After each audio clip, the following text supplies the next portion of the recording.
Friends, welcome to defence matrix. तो आज हम एक ऐसे टॉपिक के बारे में डिस्कस करने वाले हैं जिसे बहुत ज़्यादा डिस्कस नहीं किया गया है और ये उतना ही इम्पोर्टेंट टॉपिक है। तो इंडिया का एक काफ़ी इंपॉर्टेंट स्टार्टअप है जिसका नाम है new space research and technologies. ये मेनली अनमैन्ड सिस्टम पर काम कर रहे हैं और इनके द्वारा जो मैन अनमैन्ड टीमिंग सिस्टम है उस पर भी काम किया जा रहा है, स्वार्म यूएवीज़ पर भी काम किया जा रहा है और इनके द्वारा काम किया जा रहा है हाई एल्टीट्यूड सूडो सैटेलाइट्स पर।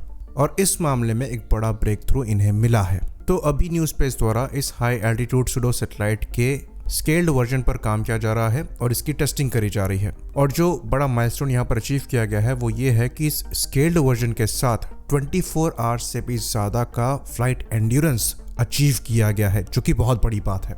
तो इस टेस्ट के दौरान ये कहा गया कि जो प्री डिफाइंड टेस्ट ऑब्जेक्टिव्स थे उनको खाली अचीव ही नहीं किया गया है बल्कि एक्सपेक्टेशंस को एक्सीड भी किया गया है।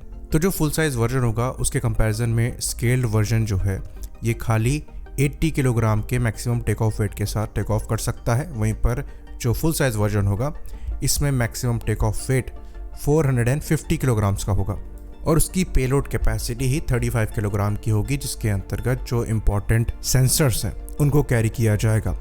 साथ ही साथ वहाँ पर जो आपको एंड्योरेंस मिलेगा वो ऑलमोस्ट 3 महीने का होगा या फिर 90 दिन का होगा।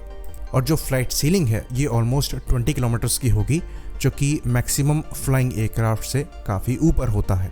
इसलिए इसे सूडो सैटेलाइट कहा जाता है क्योंकि यहाँ पर जो एल्टीट्यूड है ये एयरक्राफ्ट से ज़्यादा है और सैटेलाइट से थोड़ा कम है।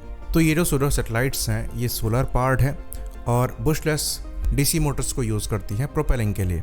क्योंकि यहाँ पर विंग स्पैन काफ़ी बड़ा है तो ये ज़्यादातर समय ग्लाइड करती हैं और क्योंकि यहाँ पर जो पावर सोर्स है ये सोलर एनर्जी है और बैटरी है, इसलिए ये इतने लंबे समय तक हवा में रह सकती हैं।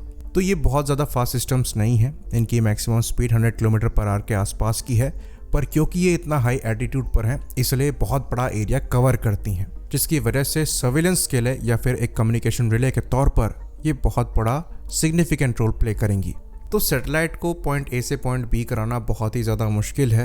ये कंपैरेटिवली बहुत ही सिग्निफिकेंट रोल प्ले करेंगी, स्पेशली ऐसे रीजन में जहाँ पर कम्युनिकेशन मुश्किल हो जाती है। यहाँ पर हम हिमालयस की बात कर रहे हैं। साथ ही साथ सर्विलेंस के तौर पर भी जैसा कि हमने बताया ये बहुत बड़ा रोल प्ले करेंगी और लॉन्ग ड्यूरेशन तक ये सर्विलेंस प्रोवाइड कराने में सक्षम होगी। और सबसे अच्छी बात, ये कॉस्ट इफेक्टिव सॉल्यूशंस होंगे। इनका ऑपरेटिंग कॉस्ट दूसरे मिलिट्री इक्विपमेंट के कंपैरिजन में बेयर मिनिमम होगा। स्पेशली नेवी का यहाँ पर ज़्यादा इंटरेस्ट है क्योंकि उनके लिए ये 24/7 सर्विलेंस कैपेबिलिटी होगी और इसलिए नेवी यहाँ पर दूसरी सर्विसेज के मुकाबले ज़्यादा इन्वॉल्व है और पूरी तरीके से इस प्रोग्राम को सपोर्ट कर रही है।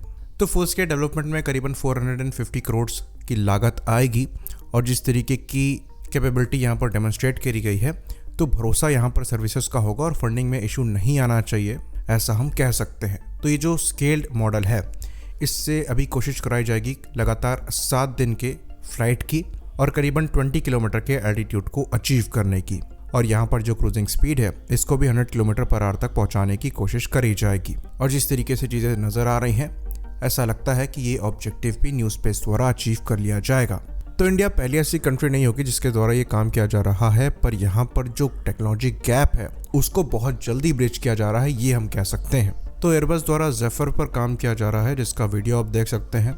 इसको इसी साल से सर्विस में इंट्रोड्यूस कराने का प्लान है और इसकी फर्स्ट फ्लाइट 2005 में ही हो गई थी।